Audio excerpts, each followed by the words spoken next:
Welcome to the Deep Dive, where we unravel the mysteries lurking in the shadows and explore the stories that send shivers down your spine. From unsolved crimes to paranormal encounters, from eerie legends to the unknown, we're here to take you on a journey into the unexplained. Every story has layers, and every layer brings us closer to the truth or deeper into the mystery. So grab a seat, turn down the lights, and get ready to dive into the unknown. This is the Deep Dive. You know, putting this deep dive together, knowing how much you're fascinated by the Elisa Lam case, we just knew we had to dig a little deeper than the usual headlines, beyond those typical internet rabbit holes. Right. You've clearly spent some time with this story, and trust me, we are about to uncover some seriously intriguing details. Details that might just make you re-examine, everything you thought you knew about this case. Exactly. Now, for anyone out there who might not be as familiar with the story, honestly, who hasn't at least heard whispers of this one, Elisa Lam was a 21-year-old Canadian student traveling in California back in 2013. Her trip took a turn for the eerie when she was last seen at the Cecil Hotel in downtown Los Angeles.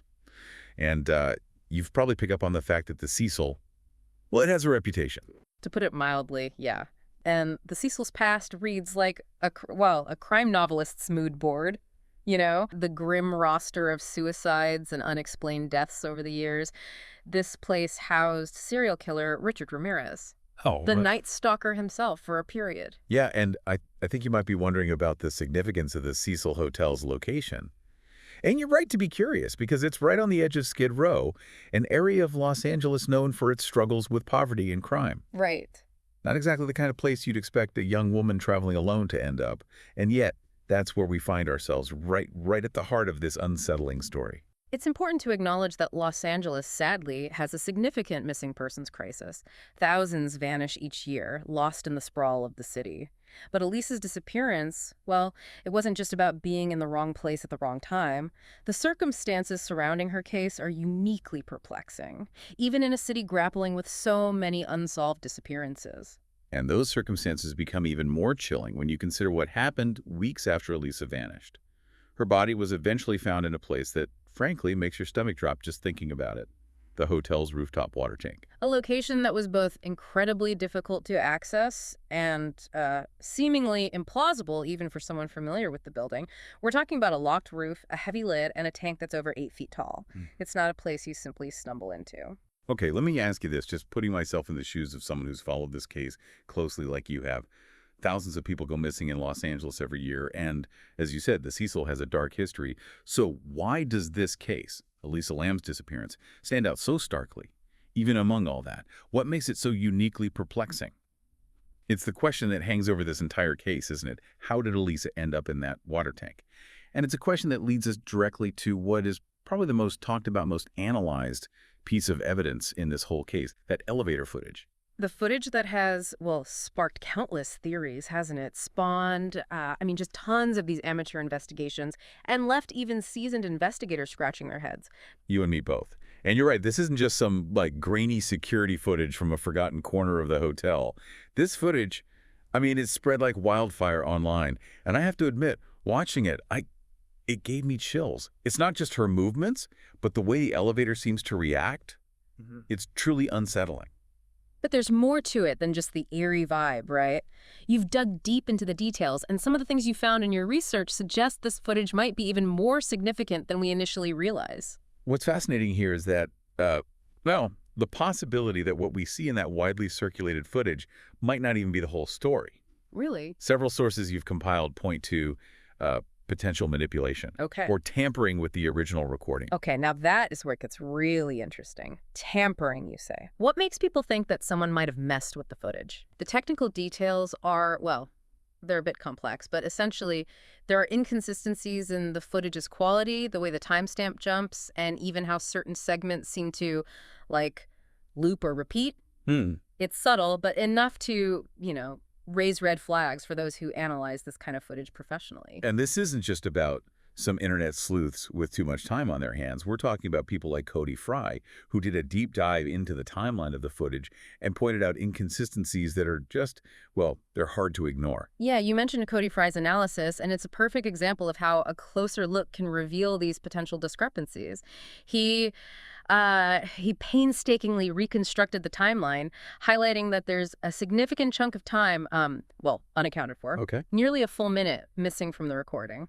A missing minute. That sends shivers down my spine. Yeah. What could be so important that it needed to be edited out? It's like someone wanted to erase a crucial piece of the story. But even without that missing minute, even if we just take the footage at face value, Elisa's behavior in the elevator is, for lack of a better word, bizarre. It's like she's interacting with something or someone that we can't see. Her actions have been interpreted in a multitude of ways, from speculation about drug use to theories about, a psychological break. Some analyses even suggest she might have been engaging in playful or flirtatious body language, perhaps with someone just out of frame. It's a stark reminder that without knowing what was going through her mind, it's impossible to definitively say what those actions meant. And then there's the whole issue of the elevator itself. It seems to move erratically, stopping at floors Elisa doesn't appear to select, and at one point the doors stay open for an unusually long time, with Elisa's seemingly, disappearing from the camera's view entirely. If this was a mundane malfunction, or even just a tragic accident, why all the inconsistencies? Precisely, yeah. A missing minute of security footage, erratic elevator behavior, these aren't just minor details, especially in a case like this. They introduce a level of uncertainty that just, fuels speculation. And when you couple that with the already unsettling nature of her disappearance and the location of her body, it's easy to see why some people see this footage as evidence of something more sinister at play. It's like walking a tightrope between what's possible and what's probable, and that line gets even blurrier when you start looking at Elisa's online presence, or rather the lack thereof. You're referring to the curious absence of personal photos and the almost impersonal tone across her various accounts. Exactly. You've clearly done your homework on this case, digging up details that many overlook, like the connection to Sarah Lamb's Facebook posts. This kind of meticulous research is what makes this deep dive so fascinating. But let's back up a bit for those who might not be as familiar with this aspect of the case. What's strange about Elisa's online presence, and what stood out to you about her social media accounts? What's striking is the disconnect between the Elisa Lam we see in public records and the persona projected online. There's a certain, I guess you could say, curated vagueness to her posts, a lack of personal photos, and an almost detached tone that feels at odds with the vibrant young woman her family and friends describe. Oh. It's like she was deliberately crafting a digital facade that obscured the real Elisa. That's a really interesting observation. It's like she was trying to control the narrative of her own life, even in the digital space. Yeah. And that's before we even get into the speculation surrounding her Tumblr account. Speculation that it may have been active even after her disappearance. Right. Posts appearing months after she vanished. Now, there are explanations for this, of course. Maybe scheduled posts, maybe friends or family trying to, make sense of her online life. But it definitely adds to the mystery, especially when you consider how little we actually know about Elisa's life beyond the headlines. It raises the question, was she trying to say something through her online presence? Was it a cry for help, a way to, leave a breadcrumb trail, or simply a reflection of her state of mind at the time? It's a question without a definitive answer, but one that adds another layer of complexity to this already intricate case. This lack of personal information online becomes even more unsettling when we consider another missing piece of the puzzle, Elisa's phone. In today's hyper-connected world, our phones are practically extensions of ourselves. They contain a wealth of information about our lives, our movements, our connections. And in the context of a missing persons case, especially one as shrouded in mystery as this, a missing phone isn't just an inconvenience. It's a potentially vital piece of evidence that seems to have simply vanished. It's a significant detail, especially when you consider the potential for that phone to provide these, crucial insights into Elisa's final days. Did she make any unusual calls or texts? Were there any location pings that could shed light on her movements? The absence of that information creates a significant gap in our understanding of what transpired. So we've got this unsettling digital trail, these missing pieces of the puzzle. And then we have that official autopsy report, which instead of providing clarity, it seems to just further complicate this already complex case. Yeah, it's a document you clearly spent some time with, and for good reason. It's full of contradictions, inconsistencies, and omissions that, well, they raise more questions than they answer. To put it mildly, it's like someone handed us a puzzle but forgot half the pieces. The initial finding was death by undetermined causes. Then they changed it to accidental drowning, citing bipolar disorder as a possible contributing factor. But even the report itself shows signs of this change, like someone literally scratched out the original finding and wrote over it. Right, and let's not gloss over those details about Elisa's clothing, or lack thereof, in the report. The report states that her body was found naked with her clothes floating in the water nearby, covered in this sand-like material. Sand-like material Yeah. in a rooftop water tank. That's not just strange, that's bizarre. It's like we've stumbled into a scene from a horror film, you know? If this was a simple case of accidental drowning, why were her clothes removed?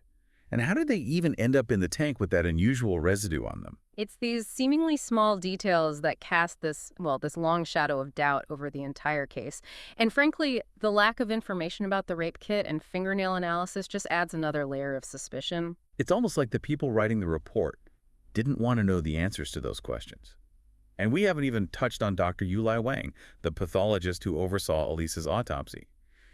You uncovered a lawsuit filed by the family of Alan Goodman against him and the LAPD.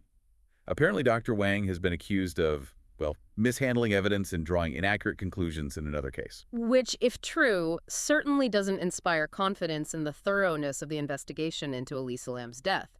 It feeds into this larger pattern of inconsistencies and unanswered questions that continue to plague this case. It's like, are we really supposed to believe that this was a tragic accident when the very people investigating it have been accused of such serious misconduct? This whole thing leaves me with this deeply unsettling feeling. So where does that leave us? We've got a hotel with a dark past, unsettling footage, missing social media posts, an autopsy report full of holes, and more theories than you can shake a stick at. Theories about the supernatural, foul play, even government conspiracies, all fueled by the lack of a definitive explanation. It's understandable why people gravitate toward those narratives, though, isn't it? Our brains crave these patterns, these explanations. In the absence of concrete answers, our minds naturally seek connections, even if they lead us down some rather unsettling paths, like that whole connection to the movie Dark Water, where a young girl's body is found in a water tank. Talk about eerie parallels. It makes you wonder, doesn't it, about the stories we tell ourselves to make sense of the world, especially when we're faced with the unknown. But the Elisa Lam case isn't just a collection of, unsettling echoes and internet theories. It's a stark reminder that sometimes the most disturbing mysteries are those without easy answers. And that can be a very difficult thing to accept. It can. We want to tie things up neatly, find a culprit, a reason, a solution. But sometimes the most we can do is just sit with the discomfort of not knowing. And that's what makes this case and your deep dive into it so compelling. It's not about finding the right answer. It's about grappling with the unknown. And honestly, I have a feeling that this isn't the end of your deep dive into Elisa Lam's story. Right. So as you continue to explore this case, just keep those critical thinking caps on. And who knows, maybe you'll be the one to finally connect the dots in the unsettling case of Elisa Lam. And just remember, even if those dots don't quite form a complete picture, the act of seeking, of questioning, of, diving deeper, that's where the real intrigue lies. That's what makes this case and any unsolved mystery really a journey worth taking. Thanks for joining us on this journey into the heart of a mystery that continues to fascinate and frustrate, honestly, in equal measure. And remember, sometimes the most unsettling aspect of a mystery isn't the question itself, but the realization that the answer, it might just remain elusive forever. And that's a wrap for this episode of The Deep Dive. I hope you enjoyed today's exploration into today's mystery, and that it gave you some valuable insights to think about. If you found this episode helpful, make sure to hit that like button and subscribe to stay updated on all our future deep dives. As always, thanks for diving deep with us today. Stay curious, stay informed, and we'll see you next time on The Deep Dive.